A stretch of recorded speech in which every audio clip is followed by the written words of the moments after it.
Mga ka-Web3 crew, Diyos ko, hindi ako mahihirapan ngayon dahil ang kausap ko ngayon ay kabayan. Talagang iba na talaga, i-invade din na namin ang Dubai. Charot, kasama ko ngayon si Miss Benjeline. Kumusta ka naman? Anong feeling mo ngayong araw na to?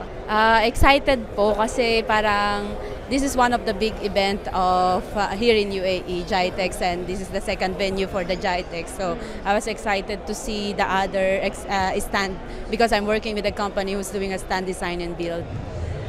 Wow! Diyos ko, Englishera naman pala si ate. Hindi naman ako na-advise. Pero okay lang yon. Yun ang importante, di ba? So, bakit ka nandito? Kumbaga, lagi ka bang uma-attend ng mga ganitong events?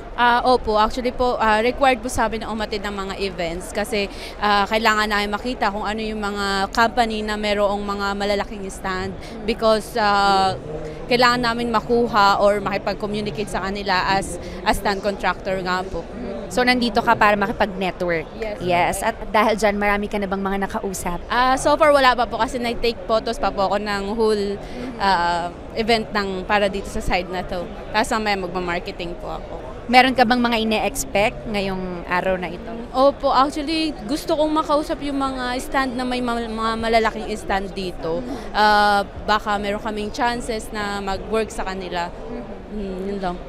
And since nakita naman natin, sobrang laki ng event na to, meron ka bang isang place or isang booth na talagang nag-outstand sa'yo?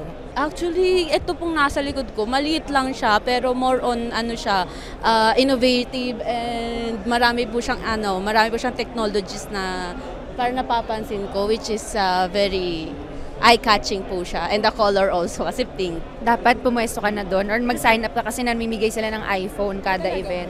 Oo, alam mo na. So last na, ano sa tingin mo ang future of money?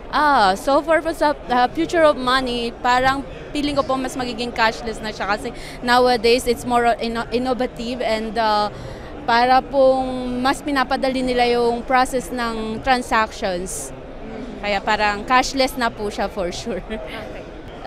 Please follow up if you required a stand contractor po sa mga exhibitions. BTG Brush Tip po, meron po kaming IG and LinkedIn account po.